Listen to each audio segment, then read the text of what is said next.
Right, predicted 11 time. We're back in action on Monday. It's been way too long. I do not like it. I enjoyed watching Declan Rice boss it for England, but now it's time to get back to all things West Ham. This is, of course, the predicted 11 for the Wolves versus West Ham United game. Let's start with the opposition. In goal will be John Ruddy for me. I know Rui Patricio's injured, so he is their backup. Only played one game for them this season, and I think he played in the Cup as well. So he'll come in, I imagine. The back three in front of him will look something like this.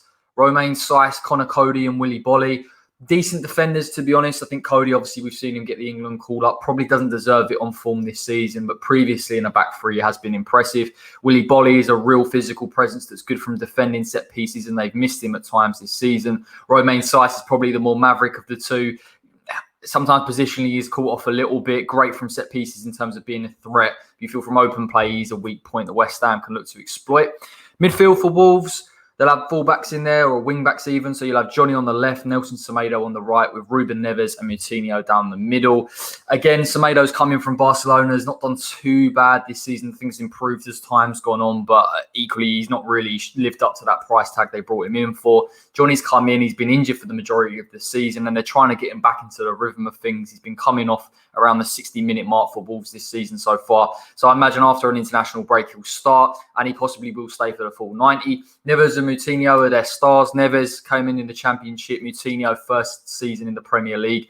Really good progressive passes, good technical players, shots from distance, and defensively as well. The stats show that they've improved this season and tried to help out Wolves defensively. And then, of course, you've got the attacking three of Adama Traore, Pedro Neto, and William Jose, who came in from Real Sociedad in the January transfer window. Pedro Neto, their best player this season. Stats show it: 5 goals, 5 assists. Adama Traore hasn't even given a return regarding goals and assists this season. You can't count that own goal against Leeds United. Good players, willing to carry the ball over long distances, will pose a serious threat to West Ham. You feel that without someone like a Raul Jimenez in that side, that their centre-forward threat, that natural number 9, they are missing. And even though Jose is going to offer a little bit of hold-up play, he isn't going to be able to get onto the end of the chances that he creates. Now we'll talk about West Ham.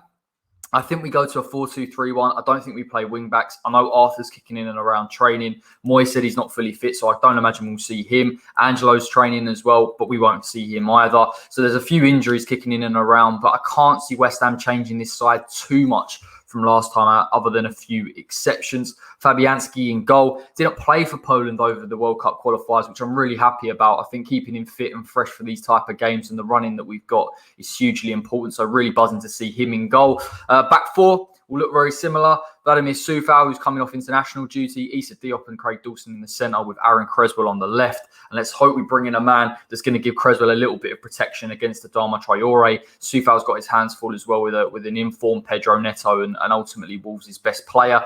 Diop and Dawson from set pieces, we're going to need them. I don't think Wolves are a massive threat from set pieces this season, but you feel that they have been vulnerable in terms of defending them, and Craig Dawson's the man to get on the end of crosses. So let's hope he's fully fit and raring to go. 2 defensive midfielders in Declan Rice and Souček, so important for us this season. You got to hope that they're not fatigued. I know Declan Rice has played 2 games on the bounce. Souček's played a number of games for the Czech Republic as well. So let's hope they come into this fixture fully fit. Again, Souček a threat from set pieces and deliveries, making late runs and trying to break apart that back three of Wolves. Declan Rice, I expect him to be in a little more advanced position in this game, possibly press up against Neves and Moutinho, trying to win the ball further up the pitch. I thought West Ham, and particularly those 2 centre midfielders, were really good last time out when we beat them 4-0. So they're going to have to be in really good form and try and squeeze them into positions they don't want to be in.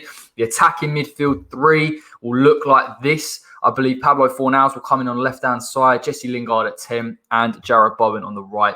I think we need Pablo Fornals. We've missed him. I never thought I'd say that because I think he hasn't really taken a lot of chances this season, but defensively so crucial, particularly in a game like this when you've got Nelson Semedo and Traore attacking you from the right-hand side, and we're going to need that defensive work rate.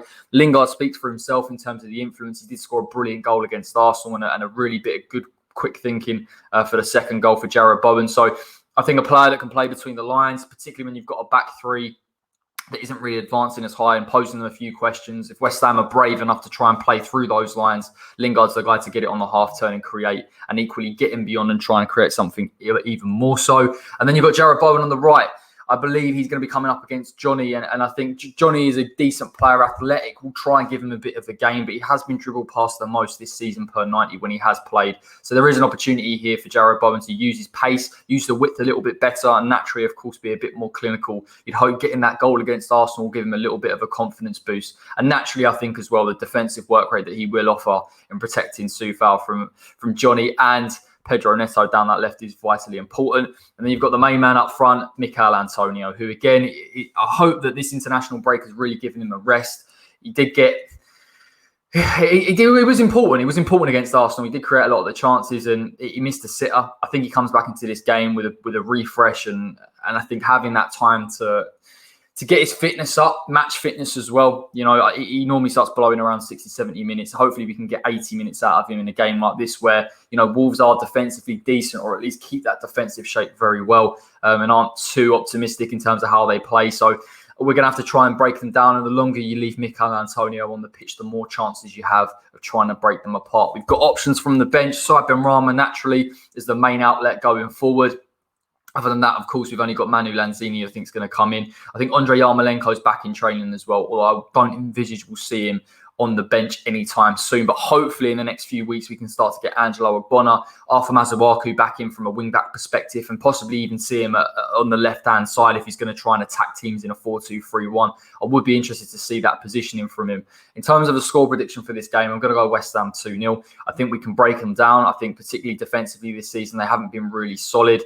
And I just feel like with the mobility of our front four, Lingard in there, Fornals' work rate as well, that we are going to be able to overwhelm them at times. And I don't imagine David Moyes is going to be too scared of them in transition. Traore is a problem. Neto's a problem. They carry the ball over the largest amount of distance for Wolves. But the reality is their wing-backs aren't effective as ours going forward. And you feel that West Ham can deal with them with a lot of the play in front of them, particularly with Willian Jose coming into those central pockets and West Ham playing a double pivot. Really and truthfully, West Ham should be dealing very handily with that Wolves attack. But that is it from me today. Thank you so much for joining me. Like the video, subscribe to the West Ham Way if you're new. I'll be back for a player analysis of all Wolves' top players this season and give you the weak points and the strong points of those.